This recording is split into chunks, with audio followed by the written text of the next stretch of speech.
Welcome to the 3x5 news, views, and reviews scribbled on index cards. We get in and we get out fast, so keep up. Today, vote for the worst person in the world. Who is currently the worst person on earth? Obviously, Russian President Vladimir Putin. No one is even close. First, the Moscow apartment buildings, Google or Perplexity that.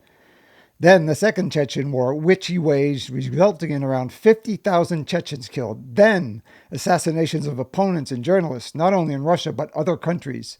Then, of course, he put on his Vladimir the Conqueror helmet, resulting in, thus far, about 60,000 Ukrainians, military and civilians killed. Not to mention sending 100 to 200,000 of his own soldiers to their deaths just for killing one of the great men of the 21st century, Alexei Navalny, alone. Putin deserves a special place in hell. Heck, he can have a whole suite. I don't care. Before I continue, I know this is kind of a desperate look, but I have no shame. Kind of like Republicans, right? Well, here goes. Anybody who leaves a comment on my video will not only receive a comment back, but whether or not you're a thoughtful person or a troll, I will subscribe to your channel. While I think subscribing to YouTube channels is personal, whether you like what I have to say or really hate it, please consider subscribing to mine. Thank you. Still, others besides Putin deserve some consideration for this honor. At first glance, Trump is not in the same league as Putin, but here is some of what he has been responsible for. At the height of COVID in 2020, he cast doubt on masks and mocked those who wore them. An epidemiologist, with Trump's cuts, soon we won't even know what those are.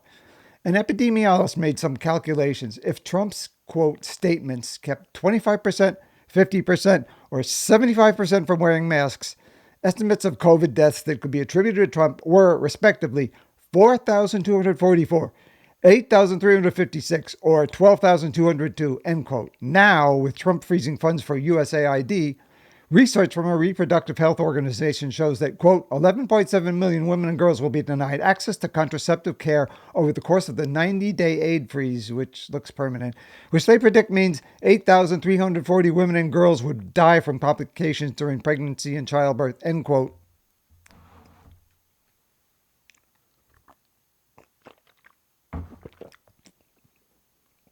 There is also the loss of life, not to mention just plain misery, due to, among other things, his stripping away funding for medical research and the attrition all his widespread destruction will cause by wearing people down with stress from the difficulties posed by trying to procure services, including health care. We will return to Trump in a moment. Moving on to Elon Musk, it is too early to determine the full extent of the havoc he is wreaking. In other words, I am tapping out for the moment because it makes me physically ill to think about him.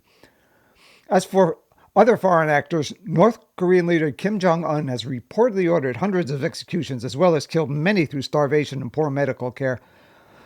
The leader of Myanmar's military junta, Min Aung Hlaing, is responsible for tens of thousands of deaths, including the Rohingya genocide, in which over 6,700 were killed and many more in its attacks against rebel groups, including the deaths of over 6,000 civilians. Even after the recent earthquake, his military continued to bomb parts of the country. Of course, we would be remiss if we admitted Bibi Netanyahu. His barbaric response to the Hamas invasion of 2022 has resulted in 40,000 deaths, and he refuses to let up, as well as his enablement of settlements in the West Bank, which has resulted in, since late 2023, over 900 Palestinians killed and thousands displaced. Finally, I don't play video games, but I understand this guy Vladimir Makarov from Call of Duty is not held in too high esteem. Perplexity describes him as, quote, a ruthless terrorist responsible for mass murders, nuclear attacks, and biochemical warfare. His actions result in countless civilian and military deaths. Oh, is that all? Now for the complicating factor. The question of sin and intent. Christianity teaches that intent often determines whether or to what degree an action is considered sinful. While, as we have said, much worse than Trump, Putin is too emotionless to feel hate. No emotions whatsoever. Arguably, he is driven by a will to power and fulfilling his personal vision, if you can call it that. Does this coldness, like an insanity defense, disqualify him from the title of worst person in the world? Well, obviously not.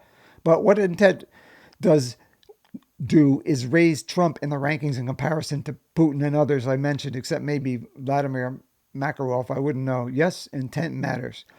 Along with the same lust for power, as well as, in his case, craving for adulation, Trump is motivated by revenge, actually saying, quote, "For those who have been wronged and betrayed, I am your retribution."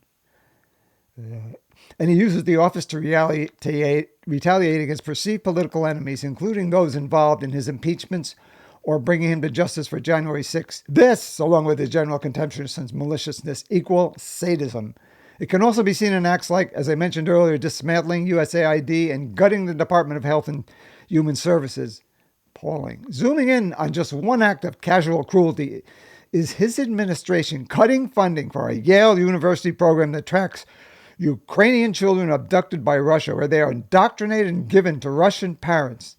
Not only that, they lost or refused to send along to Interpol the data for 30,000 children that Yale had found. Also this from Politico's John Harris regarding the persecution of media companies such as CBS and ABC, as well as law firms. Quote, "According to people near the negotiations, Trump and his supporters care as much or more about public rituals of self-abasement as they do about the substance and details of the original disputes." Yeah, Trump is really big on self-abasement. You can also apply this to withdrawing funding for universities where students have shown sympathy for the Gazans. I could go on all day, but you get the idea. The man is gleefully taking a wrecking ball to the country with his own supporters, poor and rich alike, collateral damage. The man is a sadist, which acts as a force multiplier for his sins and puts him within spitting distance of Putin as the worst person in the world. Please leave your vote for worst person in the world in the comment section. But since Putin is obviously going to win, let's do ranked voting. Then please list your choices for the 3 worst individuals in world order. Write-ins are welcome. We will talk about the results next time.